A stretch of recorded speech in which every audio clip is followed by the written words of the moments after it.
What happens when the friendly character is just a plank of wood that never moves? What happens when the game isolates you from any human interaction? What happens when the only face you see in the game is drawn on? Well, you get Firewatch, a game that can make you tear up over a goddamn plank of wood. Firewatch is an experience much like Soma is, much like many of the games I talk about on my channel, that really does deserve to be experienced firsthand.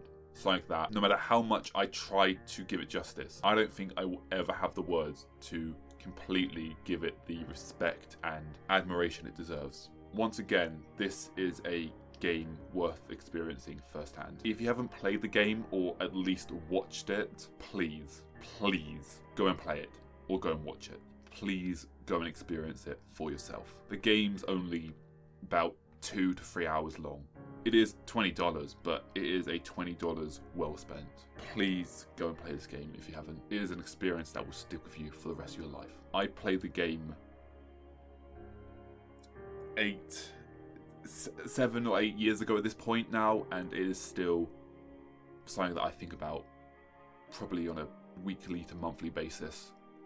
I think back on the story, I think back on the journey, and it's hard to put into words, but Firewatch is an experience. It goes beyond being a video game. It is a piece of art that deserves to be experienced. So please, go and play it for yourself. In Firewatch, you play as a forest ranger watching out for forest fires, hence the name of the game. Forest Fire. Wait, no, called Firewatch, not Forest Fire. That's a whole different game. That's a Pyromaniacs. No, you're watching out for fires. And you're stationed at Two Forks Lookout in the Wyoming mountains. Throughout the game, you can talk with Delilah, another ranger in the next tower over from yours, on the radio. And that's it. She is the only person you ever actually get to have an actual conversation with. There are the silhouettes of 2 teenage girls near the beginning of the game who you get to shout at from a distance. But that's as far as your conversations go with anyone else in the game. You never get to directly talk to anyone else in the entire game. Actually, that's not technically true. There is a moment in the game which is a dream sequence where you're talking to someone else on the radio, but you're not actually talking to them, it's just in your dream. So I guess that by a technicality, I guess. Even so, people you actually get to talk to, Delilah's the only one. On top of which, you never directly get to see anyone. The girls are just a silhouette in the distance, as well as one other character who, for those of you who have played the game, which should be all of you, I very much hope it is, you know what I'm talking about. You know the scene I'm talking about. There is someone else you get to see, but I wouldn't specifically say you get to interact with them. However, even with Delilah, she is just a voice on the radio. She is in the next Firewatch tower across from you, much too far away for you to see. So for 4 hours, you play this experience where you never get to see another living person. While you do get to see the faces of Henry, Ned, and Brian in the credits, at no point in the game do you ever get to see Delilah, the woman you spend most of the game with, talking to, or even your wife, Jules, which, once again, out of context sounds kind of bad that the game studio specifically chose never to show any of the female characters in their game and only showed the male characters. Admittedly, there is a picture of you and Jules on your ranger station with her holding the camera up, but you don't get to see her face. However, my point was you never get to see the face of your wife or the woman who you spend the entire game talking to. And because of that, every person who played the game has their own personal belief on what Jules and Delilah look like. So let's do the experiment, shall we? I said at the start of the video there was going to be audience participation. This is the first part. There are 2 parts. Do not look at the comment sections until the end of the video, but this is the first part where you come in. Go down to the comment section to write a comment, but don't scroll any deeper, okay? Okay, you don't have to join in on this, but I think it'd be cool to see the different interpretations people had. I want you to leave a comment describing what you think Delilah looks like. But as I said, don't check the other comments yet. Don't let them interfere, not the word I want. Interpret. Affect.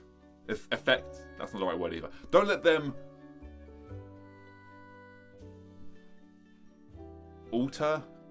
Influence! That's what I wanted. Don't let them influence your idea of what you believe someone looks like.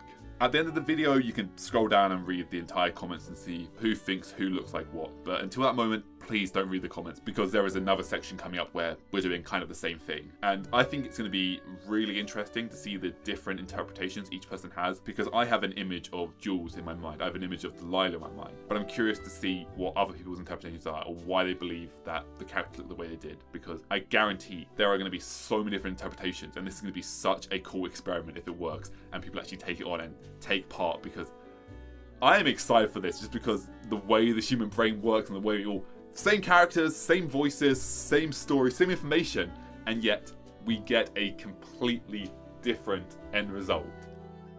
I'm excited. But at the end of the game, after all the events that happened in the game, you have to climb down the mountain to get to Delilah's lookout, where the evacuation helicopter and Delilah are waiting for you. Finally, you'll get to meet Delilah. Finally, you'll get to see her. Finally, you'll be able to talk to her in person and not just over the radio. But when you get there, she's gone. Once again, you're left all alone. You never get to see her face. You never even get to know what she looks like. However, one face everyone does know and can agree on is the face of Forrest Burns, the patron saint of forest fire prevention, who you first meet when you first arrive at your outlook close to the start of the game. Despite the fact that you're able to talk to him, at no point during the game does Forrest ever respond. Neither does he ever start a conversation with you. In fact, at no point during the game does he ever mutter a word, because, well, he can't. He isn't alive.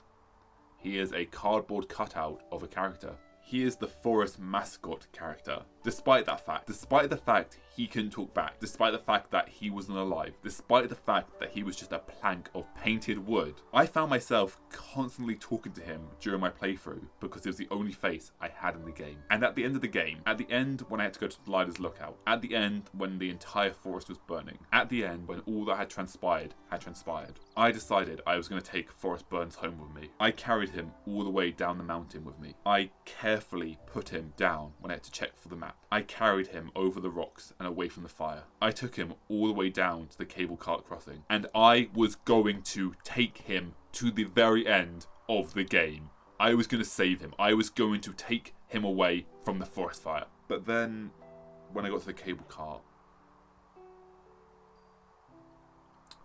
well, I think I'll just let the footage talk for itself. No, I'm taking you with me. I don't care. I'm taking it with me. I did all that work. It's coming with me. Forrest? I did all that work. He's coming with me. I don't care where he is. I need at least one person on this ride with me. I can't just... No. It's a fictional wooden cardboard character. It's a fictional character. And I'm attached to it.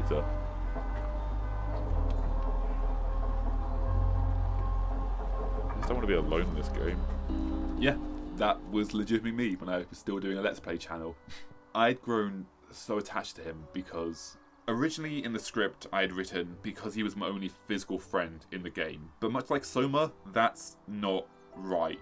He wasn't my friend. He was just a cardboard cutout, but he was also the only face you see in the entire game. On top of the fact that he was made to look friendly, so of course I would form an attachment to this cardboard cutout. Even though he was just a cardboard cutout, he was the only human-like thing you got to see and interact with in the game. And yes, before someone says it, I know there is another face you get to see in the game, but you don't exactly get to interact with that face, do you? You only get to hear the voices of everyone else. They have no form. So when I couldn't save Forrest, when I couldn't take him home with me, when I realised he was gone, I was legitimately upset.